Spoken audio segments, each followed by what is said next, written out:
Hello, ladies and gentlemen. Welcome to the Axino Small Cap TV channel. Today, I'm glad to talk with Ken McLeod. He is the president and CEO of Sonoro Metals. I told you more than a year ago that the junior mining space will come back on track.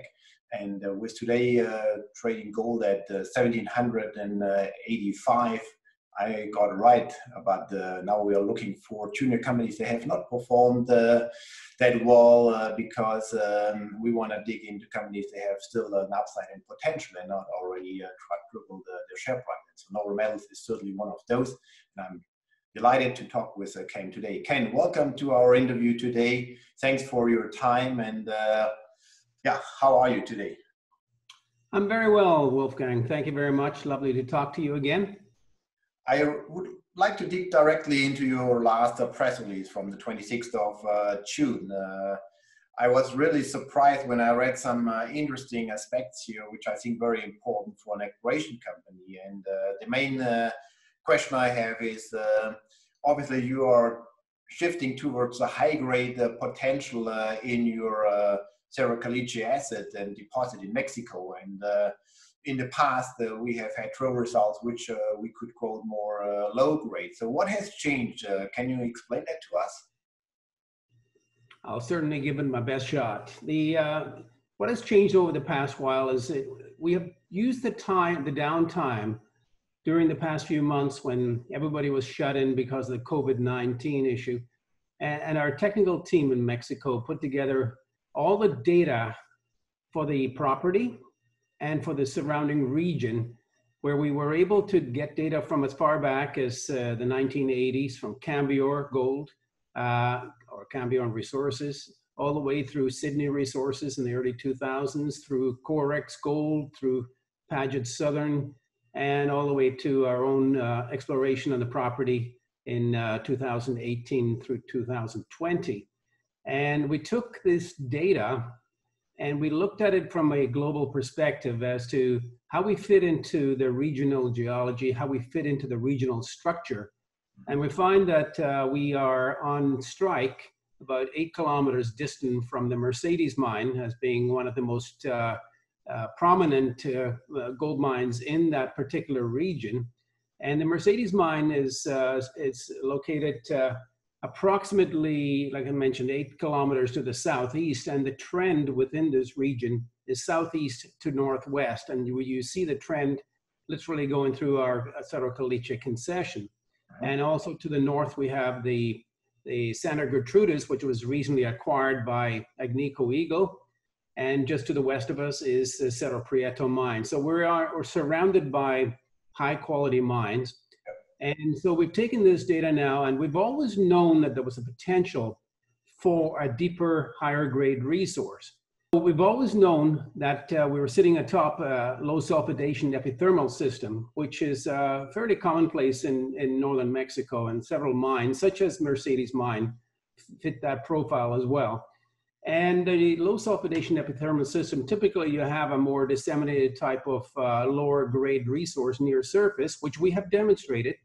And we continue to demonstrate, but deeper down, the further down you go, you're going to find the ore shoots which have the much higher grades. And for example, the Merdcedes Mine was a typical low grade near surface deposit back in the 1990s and earlier. In 2005.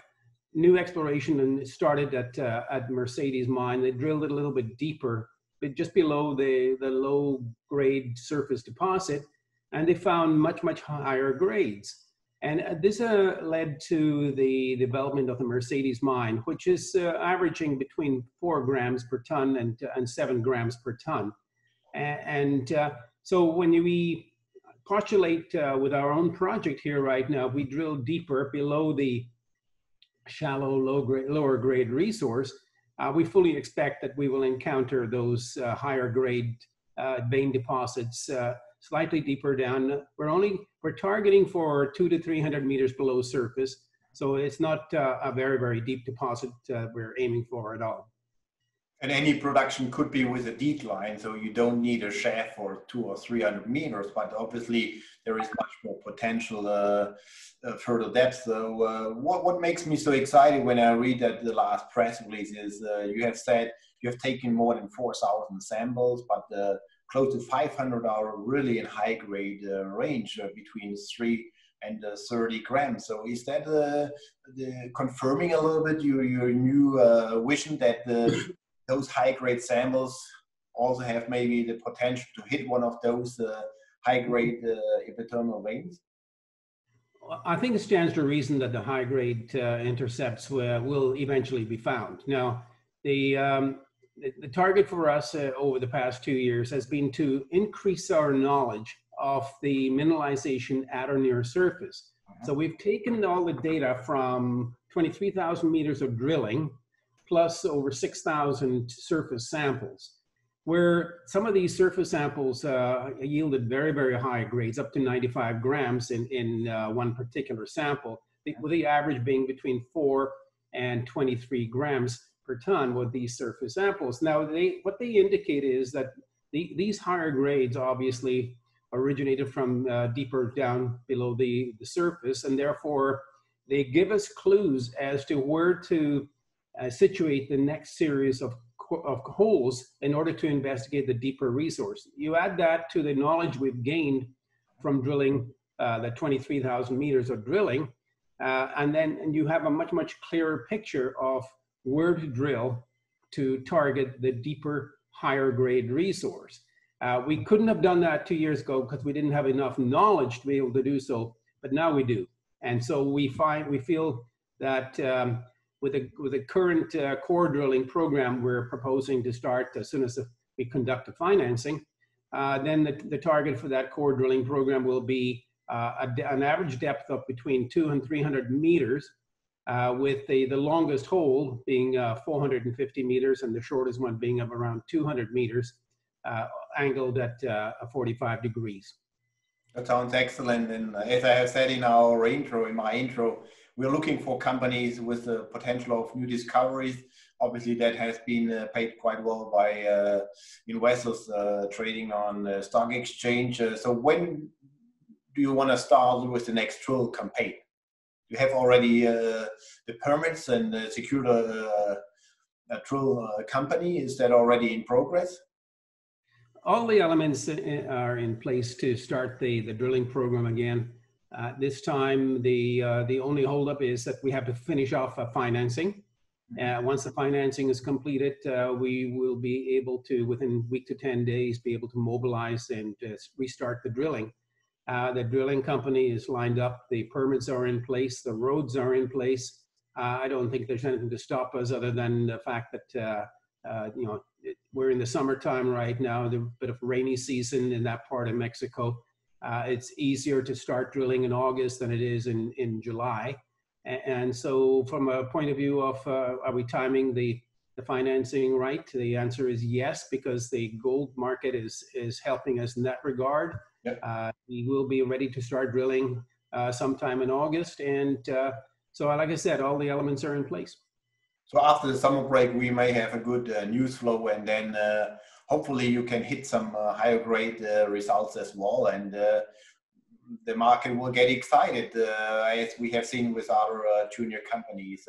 What is the current market cap, Ken, to give our investor a summary, as we have done a good introduction already at PDAC, but I think we should take into consideration the valuation of the company. You have already a resource, and then now you're drilling a huge campaign finding those big ore shoots. I think what we can offer, Wolfgang, is we have 42.5 million shares issued and outstanding, 15 cents a share. That's under $7 million Canadian market cap. There's not too many companies around on the stock exchange with that small a market cap and that can offer so much. And what I want to emphasize here is we're not just talking about drilling for the deep, higher grade potential. We have a three-pronged approach. That'll be the initial thrust of a total 50,000 meter program we're forecasting over the next year to 18 months. The other component of that will be the shallower, lower grade resource near surface where we have identified multiple targets for expanding the resource we had near surface. We also have identified pods of mineralization that are distant from the main central zone, and which we're working backwards now from these pods with a surface sampling to determine whether there is a connection between the satellite deposit, so to speak, and the main deposit. And so we fully expect that we will continue to do the shallow drilling as well.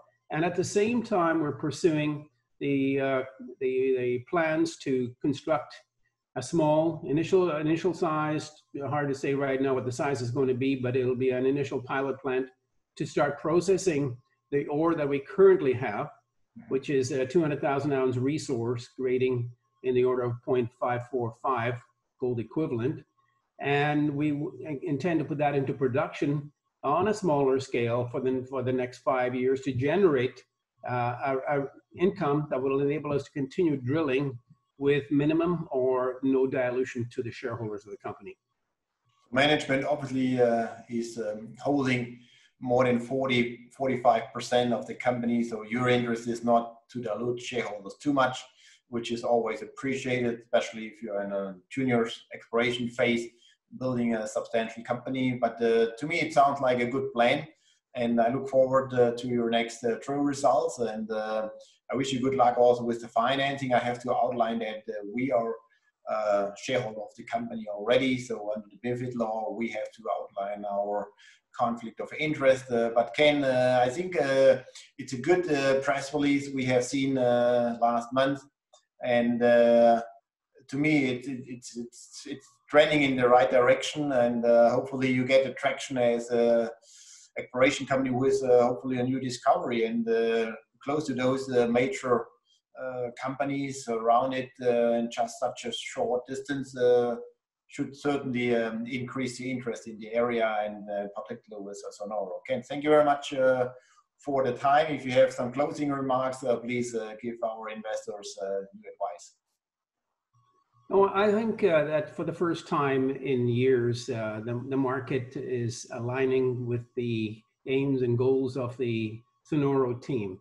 Yeah, it's been very, very difficult over the past 3 to 4 years to raise capital in the junior mining space, and we're no exception in that regard. We have been successful in raising sufficient money to enable us to continue with the drilling program and pay the property payments up until this time here. But now with the price of gold really starting to skyrocket, for lack of a better term, and the fact that the junior is now starting to be refinanced or financed, then I would say at this point in time that I'm very optimistic that we have a very, very bright future ahead for the shareholders of Sonoro, and hopefully you and your clients will be participating with us as we make the company truly successful. That's a good closing remark. Ken, thank you very much. All the best, and we talk soon. Thanks for the update. Thank you, Milton. Pleasure talking to you.